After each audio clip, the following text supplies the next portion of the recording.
Okay, the ABO blood group system is a good example for a codominance. Okay, when you observe here, according to Mendel, what happens if the organism is in heterozygous condition? We'll find two different alleles. Out of these two alleles, only one allele is expressed according to Mendel when the organism is heterozygous condition. And next, we also discussed about incomplete dominance, in which if the organism is in heterozygous condition, both the alleles are partially expressed. As a result, we are getting some intermediate color. Okay, intermediate character we are observing. Okay, intermediate trait we are observing between the two parents.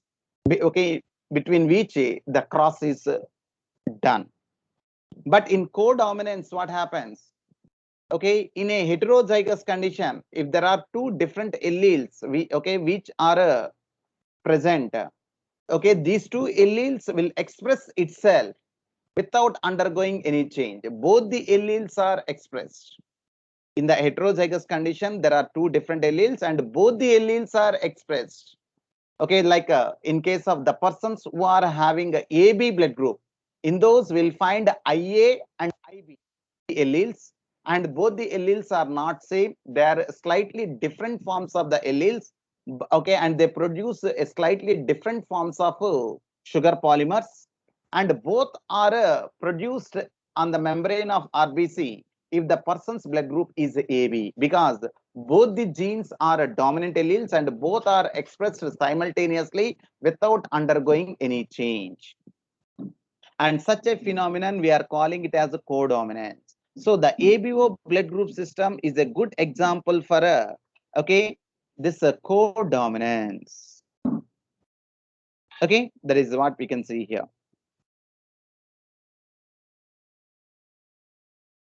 Okay, so and next, when you observe this ABO blood group system, the ABO blood group system is also a good example for multiple allelism. Why? Because generally, according to the Mendel, okay, every character is controlled by two alleles, whether they are similar or different, slightly different. That is a homozygous or heterozygous. That is a dominant allele and a recessive allele. So we'll find two alternative forms of alleles for a trait. Okay, that is capital T, small t, capital A, capital Y, capital R, small r, like this. But but there are few characters which are governed by or which are controlled by more than two alleles. Okay, if a character is controlled by more than two alleles, then such a phenomenon we are calling it as a multiple allelism. Okay, such a phenomenon we are calling it as a multiple allelism. For example, if we take the blood group, the ABO blood grouping system in human, we'll find three different forms of alleles: IA, IB, and small I.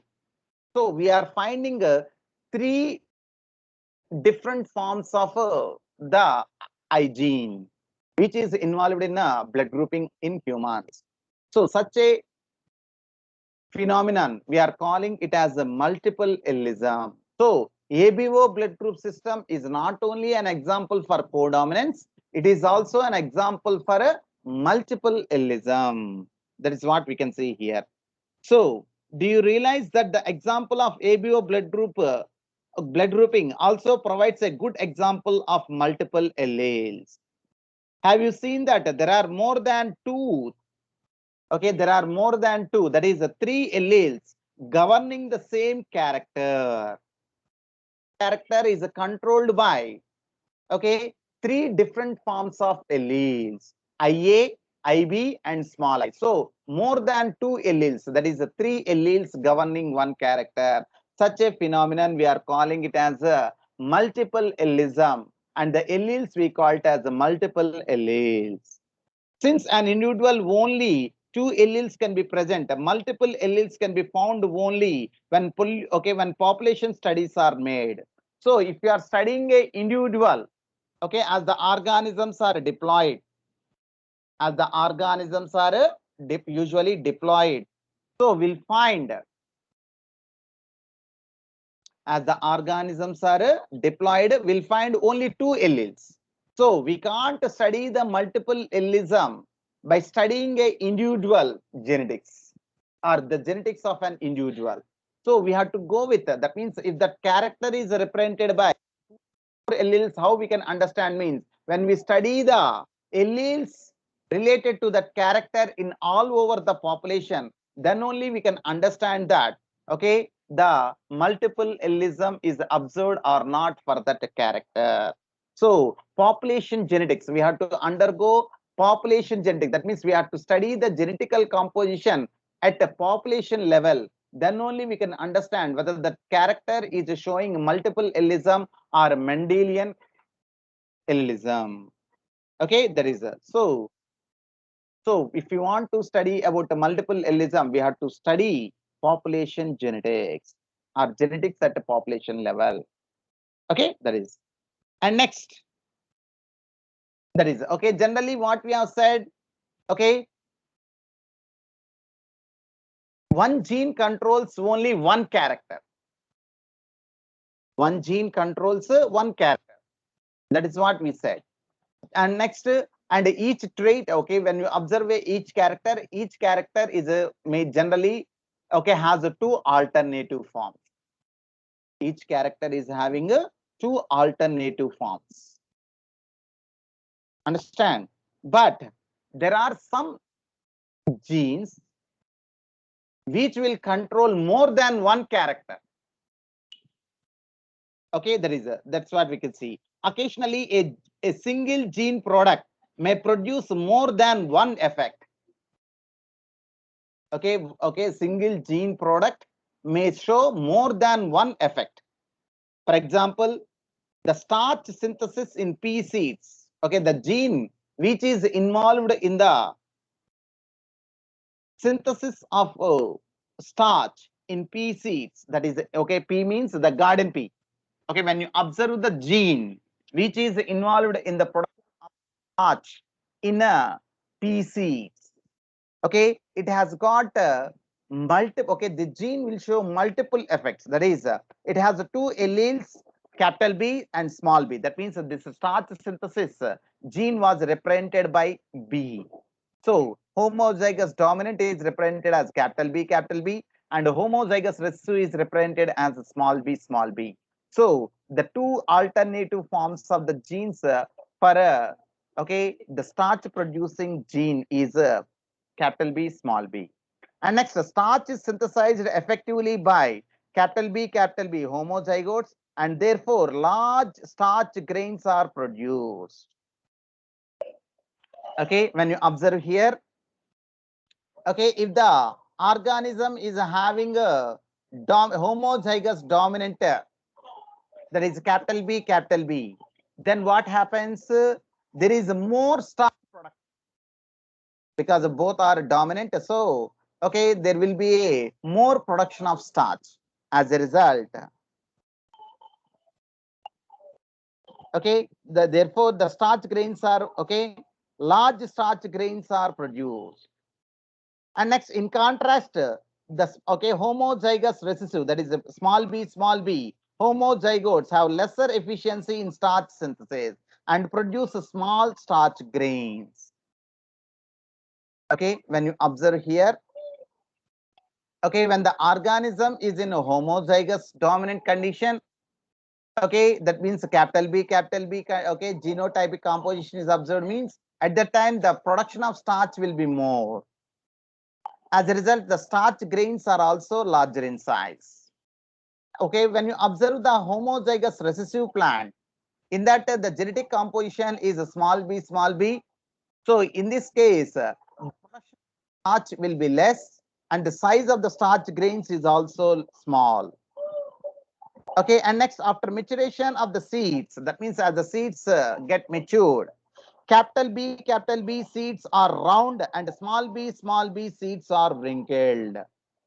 So that means one is the starch production and the second one is the shape of the seed also under this control. Okay, the shape of the seed. The shape of the seed when the organism is in homozygous dominant, the shape of the seed, okay, is round. At the same time, when the organism is in homozygous recessive, that means there is a less production of the starch. At the same time, the seed's shape is also wrinkled. So one gene controlling two characters. One is the size of the seed and the second one is the shape of the seed. One is the shape of the seed and second one is the size of the seed. Okay, size of the seed. That means if homozygous dominant means the large sized seed grains, and next, okay, and the shape of the seed, okay, this pea seeds is also round. When the plant is in homozygous recessive, that is capital B is represented means at that case, in that case, okay, the seed grains, okay, the seed grains will be smaller in size and the shape of the seed is also wrinkled. And next, but when you observe the heterozygous condition, the heterozygous produce round seeds and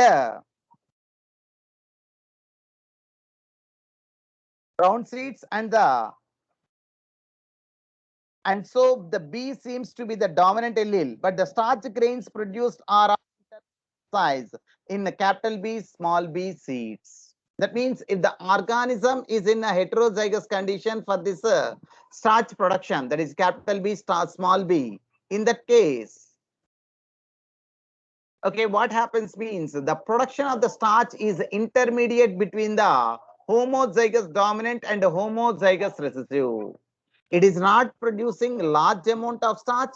At the same time, it is not producing less amount of starch. It is producing intermediate amount of starch. Okay, it is producing intermediate amount of starch.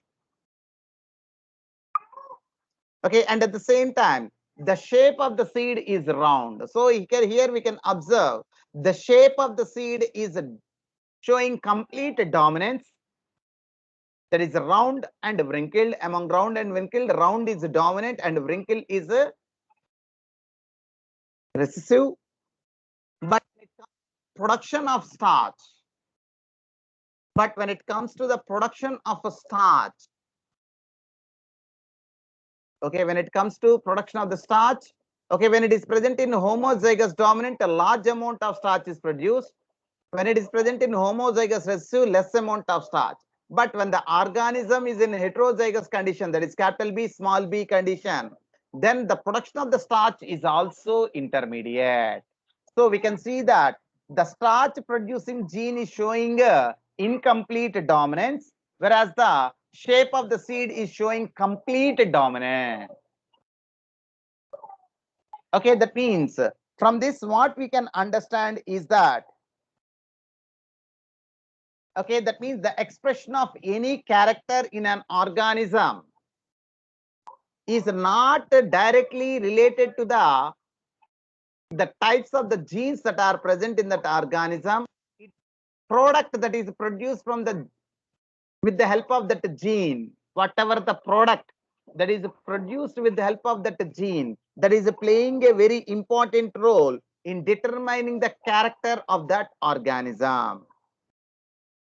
So we can see here. So if you take starch grain is considered as the phenotype, then from this angle, the alleles show incomplete dominance. So if we take the starch producing gene as taken into consideration, okay, then the starch producing gene is showing the incomplete dominance. Why? Because in homozygous dominant, it is producing large amount of starch, and in the homozygous recessive, it is producing less amount of starch. But when it is present in a, okay, heterozygous condition, it is producing intermediate amount of starch. So the gene which is responsible for the production of starch is showing incomplete dominance. Therefore, dominance is not an autonomous feature of a gene or a product that it has information for. So that means, okay, when you observe here, that means, okay, the dominance. So when you observe the dominance or expression of any character is not directly depending or is not okay, it is not directly depending upon the type of the gene or the product that is produced, that is in the formation of, okay, that is in has information for. It depends, okay, that means it has information for. That means whatever the information that gene is having, that is not also directly depending. Okay, it depends as such on the gene product and the production of a particular phenotype from this product does on the particular phenotype that we choose to examine in case more than one phenotype is influenced by the same gene.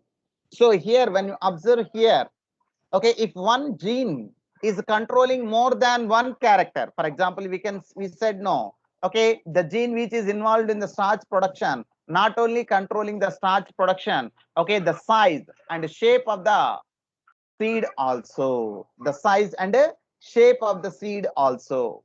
So if one gene is controlling more than one character, then how the expression of the character is depending means the expression of the character is depending upon the product of the genes that are present in that organism. Okay, that's why when the organism is in homozygous dominant, as both are capital B, that's why the production of the starch is also more. And if the organism is in a small b condition, then the production of okay, the production of starch is also less because they will not contribute to more because of the presence of that recessive genes. But when the organism is in a heterozygous condition, capital B, small b, then what happens? The product, the combination of these two genes together is helping in the production of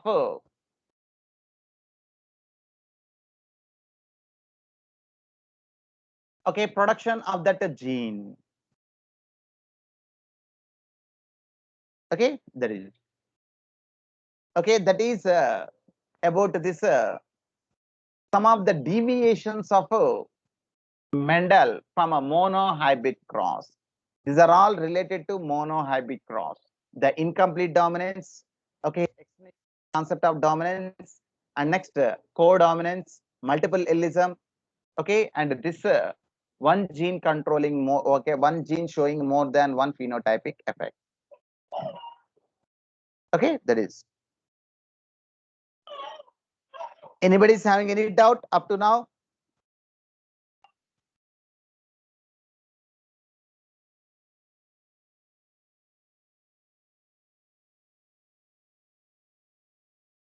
Okay, anybody is having any doubt, ma, up to now? No, sir. Okay. And next, coming to the inheritance of two genes. So up to now, we have discussed about only one pair of genes. Now we'll go with the, okay, inheritance with reference to two pairs of genes or two characters. If we take two characters, how the inheritance is observed. Okay, that is what we can see here. Mendel also worked with and crossed pea plants that differed in two characters. So that means, okay, that Mendel not only selected only one character which are differed and conducted the monohybrid cross. In the similar way, the Mendel has selected two characters, okay, and conducted the hybridization experiment and observed the inheritance pattern. So Mendel also worked with the okay, with and crossed pea plant that are differed in two characters, as is seen in the cross between a pea plant that has seeds with yellow color and round shape. Yellow color and round shape. Before only we discussed now. Round is showing complete dominance over the wrinkled one. But the production of the seed are showing incomplete dominance. But the shape is showing a complete dominance. That's why we are taken into consideration here. So a pea plant that has seeds with a yellow color and a round shape, and one that had seeds of green color and a wrinkled shape. So he has selected two characters. One is seed color and the second one is the seed shape. Okay, in seed color, we have got two alternative forms. One is a yellow color, which is considered as the dominant, and a green color, which is considered as the recessive trait. And at the same time, the seed shape. The seed shape. In that seed shape, also we'll find the two contrasting traits. One is a round, and the second one is wrinkled. Okay, the round is the dominant, and the wrinkled is the recessive. So like that, he has selected two traits, two characters in the pea plant and conducted the hybrid experiment. Okay, the procedure is same. Okay, Mendel found that the seeds resulting from the cross of the parents had yellow colored and round shaped seeds. So when he observed, okay, when he crossed the homozygous yellow seeded plants and okay, yellow seeded and round seeded plants with that of wrinkled, okay, with that of green and wrinkled seeded plants. In the F1 generation, he observed that all the F1 generation have shown yellow and round seeded plants only. Yellow and round seeded plants only. From this, we came to understand that in the shape yellow is dominant, and in the in the color yellow is dominant, and in the shape round is dominant over the wrinkled. Yellow is dominant over the green color seeded plants, and round is dominant over the wrinkled sediment, because whatever the character or whatever the trait, okay, which is expressed in the F1 generation of the one of the parent, okay, that is we are calling it as a dominant. And the other trait which is not expressed in the F1 generation, one of the parental character, that one we are calling it as the recessive.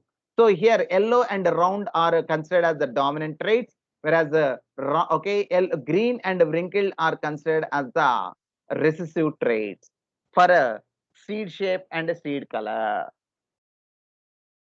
So here you can tell which of the characters in the pairs yellow, green color and round wrinkle shape was dominant.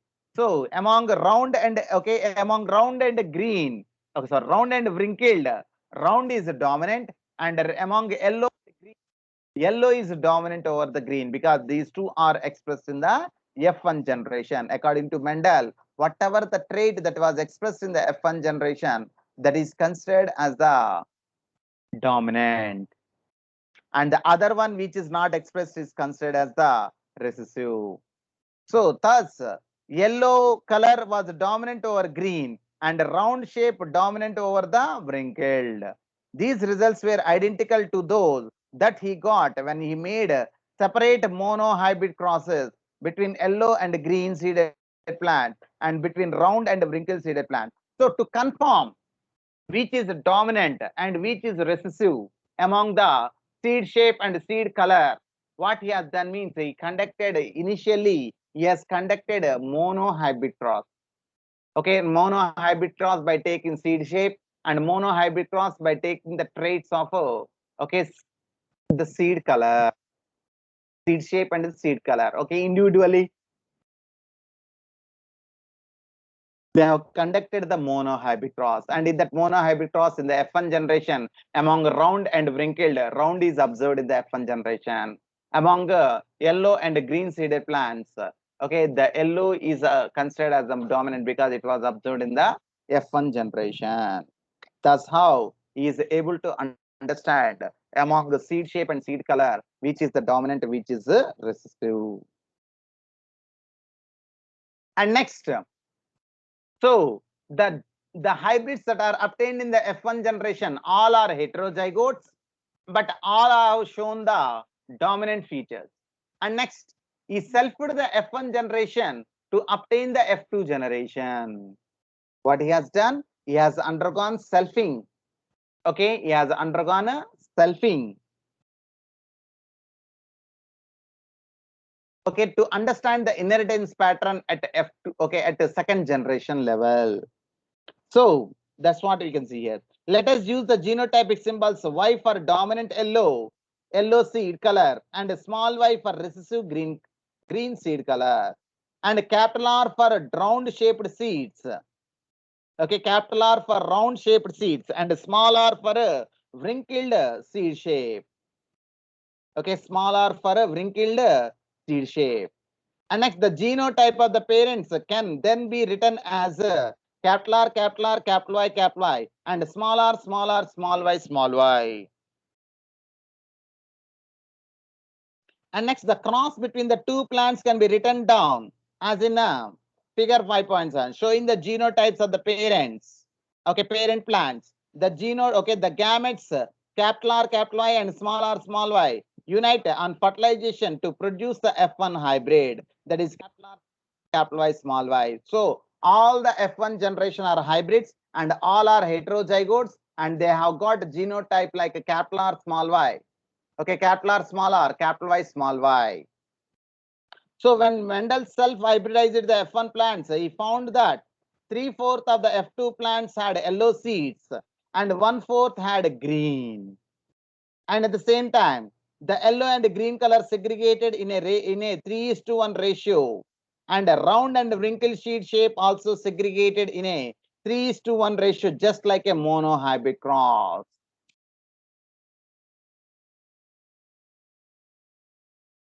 So, okay, we can observe very clearly with the help of the Punnett square. Okay, first we have taken the parent generation. Okay, always the Mendel has selected the homozygous parents for dominant and recessive. Okay. Homozygous dominant for both the traits, for both the characters, and homozygous recessive for both the characters. That is the yellow and yellow seeded homozygous yellow seeded plants, yellow and round seeded plants are crossed with okay homozygous recessive wrinkled and green seeded plants. And next, okay, so as they are homozygous, they produce only one type of gametes, that is capital R, capital Y, from a homozygous dominant individuals, and small r, small y from a recessive parents. And these two, during fertilization, they fused the two gametes and finally resulted in the formation of zygote, which is having a heterozygous. That means one allele, one capital R allele from a parent and one small r allele from another parent. They combined. So capital R, small r. In the same manner, capital Y gamete from one parent and a small y gamete from another parent, they fused and resulted in a capital Y, small y. So capital R, capital Y, small y. That is the genotype of the F1 generation, and they were all hybrids. Okay, now no one was homozygous, dominant or recessive. All are heterozygote. So all they have shown a round and yellow seeded only. And next, to obtain the F2 generation, he crossed the he selfed the F1 generation to obtain the F2 generation. So here we can here we have to you have to note one thing. Okay, how to calculate the number of gametes that are produced from that genotypic composition. Okay, simple. It is very simple. It is represented as it is represented as 2 to the power of n. Okay, 2 to the power of n. Okay.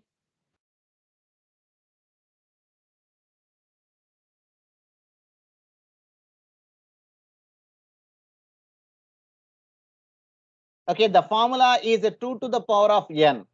Here, what n represents? Okay, n is equal to number of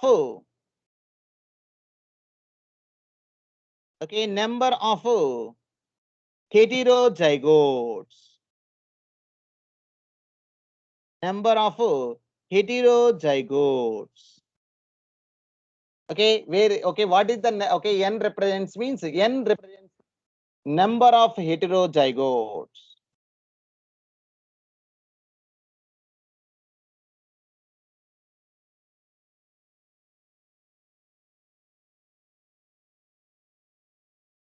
Okay, number of heterozygotes.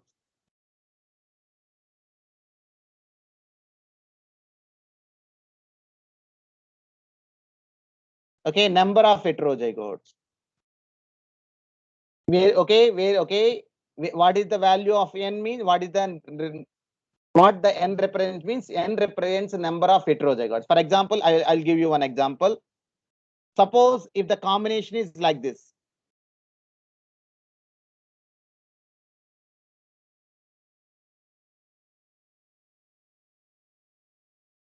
Okay, capital R, small r. Okay, how many heterozygotes are present here?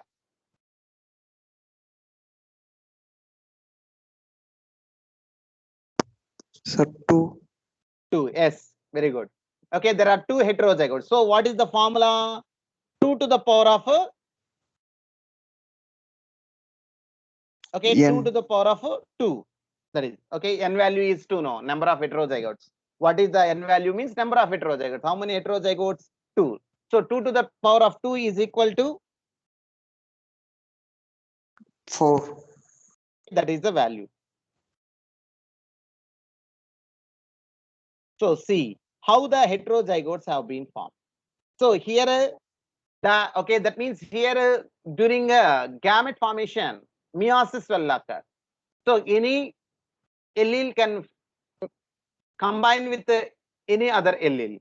So here capital R, capital R can fuse with capital Y. At the same time, capital R can fuse with small y. Okay, that means the combination can be capital R, capital Y, or capital R, small y. At the same time, we can see here. Okay, and small r. Okay, small r, capital Y.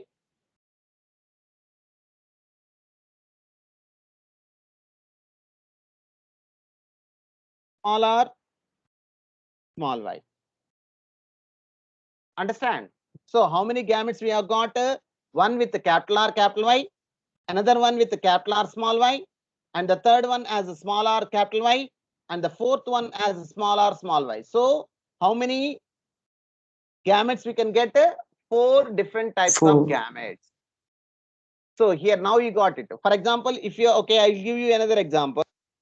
Here the heterozygotes, capital A, capital A, capital B, capital B, capital C, small c, capital D, small d. Okay, now you say how many heterozygotes are present here? 2, sir. 2 heterozygotes. How many gametes has to produce? 4. 4. Okay, now you can see how many different types of alleles are present? 4. 4. Because the capital A is there, capital B is there, C is another gene, D is another gene. But overall there are 4 different genes are there. But out of that, how many heterozygotes? 4 heterozygotes. 2 heterozygotes are there. So 2 to the power the 4 different gametes will get means we can see here. Okay, capital A, capital B, capital C, capital D. This is one combination. And the second combination, capital A, capital B, capital C, small d. And next, capital A, capital B, all C,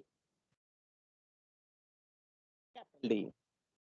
And next, capital A, capital B, capital C, small d. That one only, no? Other than this, any other combinations are possible? No. So, any other combinations are possible? No, sir. Okay, now. So from this we can understand. That means then okay, the number of different types of zygotes that are produced in an organism depends upon the number of heterozygotes, not on the number of different alleles or different genes that are present. The number of heterozygotes. Okay, for example, we can see here. Okay, I'll give you one more example. Capital R, capital Y, small y is there. Capital R, capital Y, small y. How many heterozygotes are there? 1. 1. Okay, according to our formula, what is the number of heterozygotes it has to produce? How many gametes it can produce? 2 to the power of n. How many heterozygotes? 1. 2 to the power of 1 means 2. So how many heterozygotes? Okay, how many gametes will get means capital R, capital Y. And next one is capital R. There is no other choice. Understand? So by using this formula, we can calculate simply. Okay, so when you are given any any problem, any problem like this, so okay, they have given one combination of genes and they asked you how many gametes are produced, how many different combinations of gametes are produced from this given example, means you have to observe. Okay, don't look for the different forms of alleles or different forms of genes. Look for the different number of heterozygotes. How many number of heterozygotes are present in that? That okay, to the power of n. Okay, that is the given as the number of heterozygotes is equal to n, and 2 to the power of n will give the value of different gametes that are produced from that organism. Understand all of you clearly? Okay, most asked question in the NEET examination. Okay, this type of questions. Okay, they'll give you a combination of heterozygotes. It not be fixed. It may be 2 or 4 or 6 or 8 different number. Simply what you have to you have to say is you have to use the formula 2 to the power of n, and the n value is equal to number of heterozygotes. Don't look for homozygous ones, only look for heterozygotes in that combination. Understand? Anybody is having any doubt here? No, sir. Okay, now okay, coming to that. Okay, so here we can see here. So okay, when you observe the F1 generation are all heterozygotes. Okay, they are all heterozygote. All the plants that are obtained in the F1 generation are heterozygotes, and they are heterozygosity for two characters. That is round as well as yellow. So that's why there are 2 heterozygotes. So 2 to the power of 2, that is 4. So how many gametes we have got? 4. Capital R, capital Y, small r, capital Y, capital R, small y, small r, small y. Okay, it is for a female. And in case of male also, we'll observe the similar 4 different types of gametes. So how many genetic combinations we can get means, okay, 4 into 4, that is 16 different genotypes are different. Okay, 16 different plants we can observe. Of that, we can see here. Okay, are you able to see the checkerboard?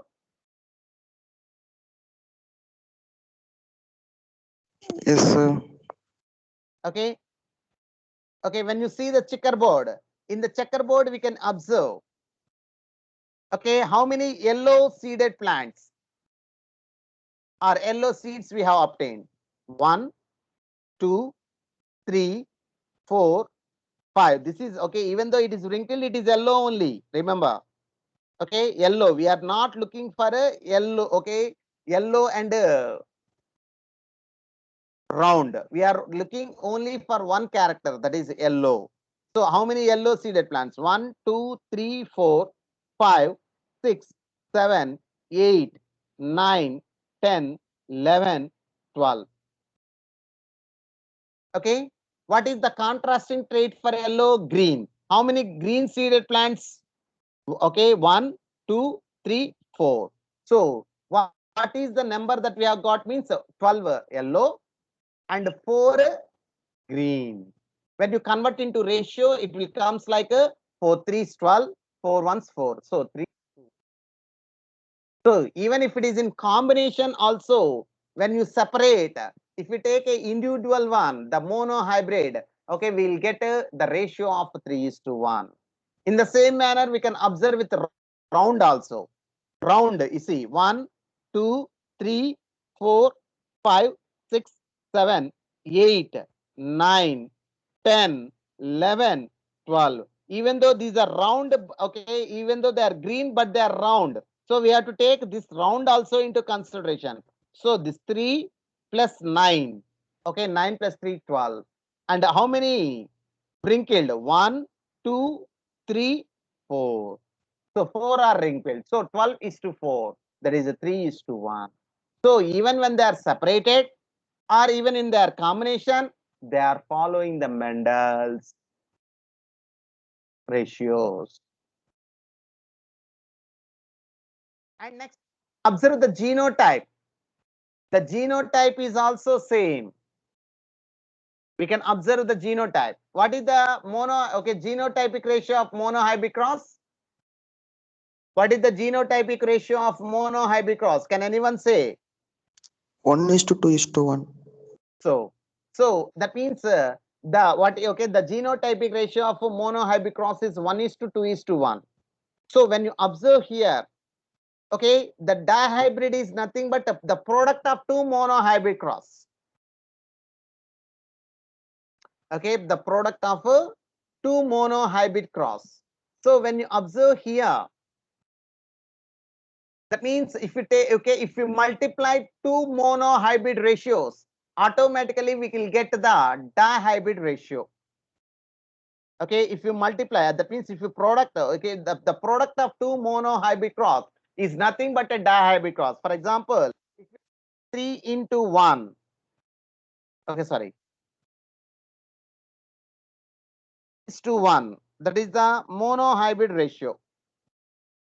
Phenotypic ratio is 3:1. Okay, if you take the another one, that is 3:2, multiply 3:1.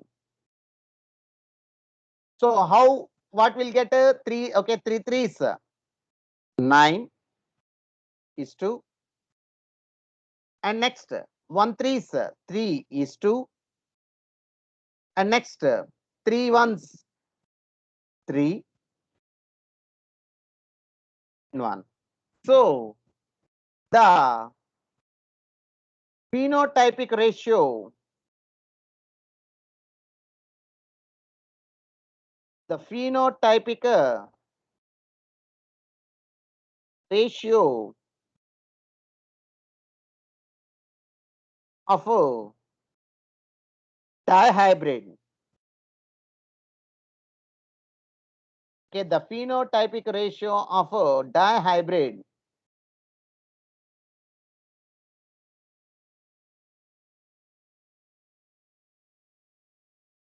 okay, the phenotypic ratio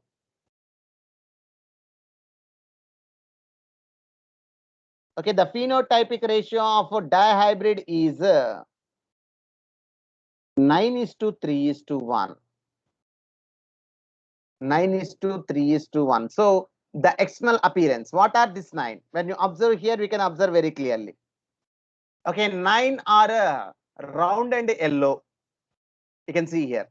This is round and yellow. 1, 2, 3, 4, 5, 6, 7, 8, 9. So 9 are round yellow.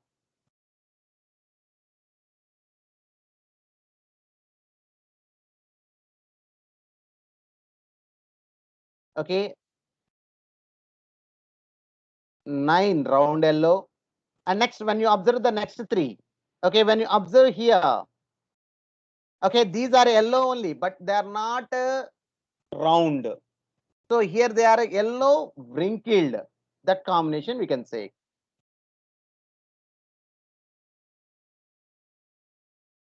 Wrinkled,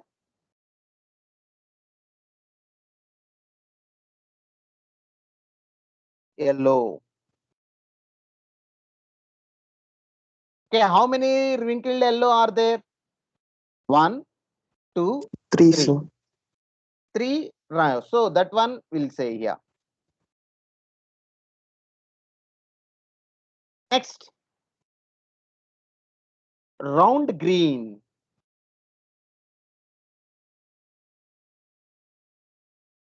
Round green. How many round green are there? Okay, these are okay. This is round and green. This is round and green. This is round and green. How many?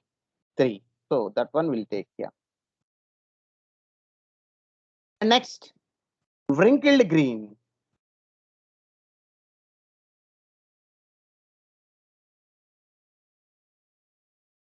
Okay, wrinkled green. How many wrinkled green are there? 1. 1. Wrinkled green is only 1. So that's what we can see here. Okay, that is the ratio we have given here. You can hear.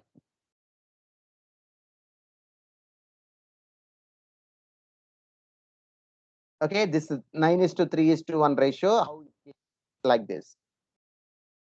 Okay, round and yellow 9, wrinkled yellow 3, round green 3, wrinkled green 1. So that is we are representing here as the 9:3:3:1. In the same manner, when you observe the genotypic ratio,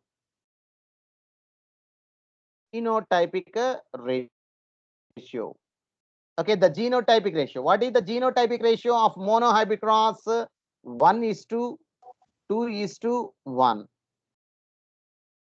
So what is the ratio? Okay, what is the dihybrid means? It is nothing but that multiplication.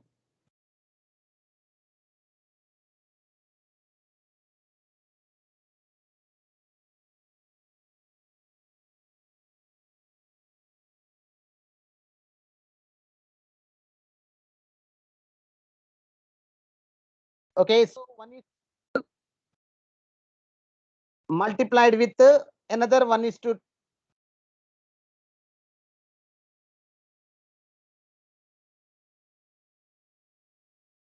So what is the ratio? Will get 1 ones 1, 1 twos 2, 1 ones 1, and next 2 2. Okay, 2 ones 2, 2 twos 4, 2 ones 2,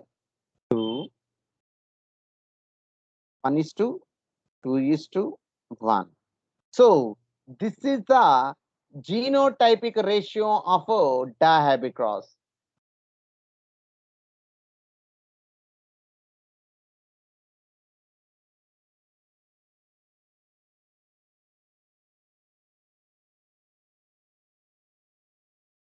Okay, the genotypic ratio of dihybrid cross is represented as, okay, this is the monohybrid cross. Okay, this is the monohybrid cross. Okay, now genotypic ratio, the monohybrid genotypic ratio is 1:2:1. How we'll get the genotypic ratio of dihybrid cross means it is nothing but the product of two genotypic ratios. Okay, the product of two, okay, genotypic ratio of monohybrid will give, okay, the overall the genotypic ratio of the dihybrid. What are this 1:2:1 and 2:2:4? Okay, we can see here. Okay, when you observe here, okay, when you observe this diagram, okay, this is straight. Once you look the straight line, ma, okay, we are getting okay, the genotypes. So these are the genotypes. Okay, this is a capital R, capital R, capital Y, capital Y. When you observe these genotypes, okay, whatever the genotypes that are present in the straight line like this, all they are present as only one. Okay, we can see once you check capital R, capital Y, small, okay, capital Y, capital Y. Like this combination, anywhere it is present once you check. It is present nowhere else. Okay, that means the capital R, capital Y will be only one. That is what we can see here. So that we'll write here. So capital R, capital Y. In the same manner, we can observe the other three also. Small r, capital Y is there. Okay, do you find any such combinations like this? No. That one also will be there. So small r, capital Y.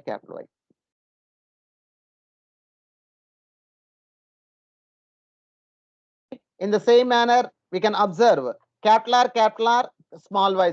Any such combinations? No, we don't find. Capital R, small y. That is round yellow. And next, we can see the other one, that is a small r, small y. This is also present as only one. So we have got 4 ones. 1, 2, 3, 4. All these are present here. 1, 1, 1, 1. And next, coming to 2. Okay, when you observe the 2, here we can see capital R, small r, capital Y. Any other combination is present like this? Yes, sir. Right side. Yes, on the right side, like this corner. Okay, capital R, small r, capital Y, capital R, small r, capital Y. So this, and we can see here capital R, capital Y, small y, capital R, small r, capital Y, small y. These are also present 2 in number. Okay, like this. And next, in the same manner, we can come to the down. Okay, capital R, okay, small r, capital Y, small y, small r, capital Y, small y. These are also present in 2 in number. And we can see that, okay, below that one also we can see capital R, small y, capital R, small y. Okay, that means that these 4 combinations are present as a pairs. Okay, we can see here. So capital R, small r, capital Y. Okay, and the same manner capital R, capital Y, small y. In the same manner, r, small r,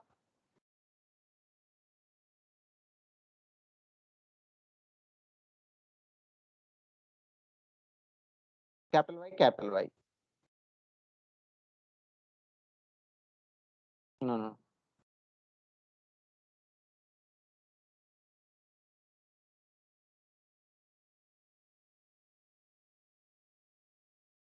Capital Y, small y. Okay.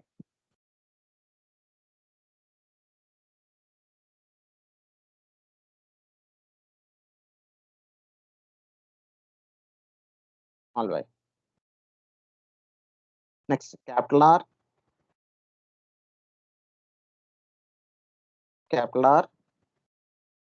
small r, small y. Okay, all these 4 combinations are present as a 2 in number.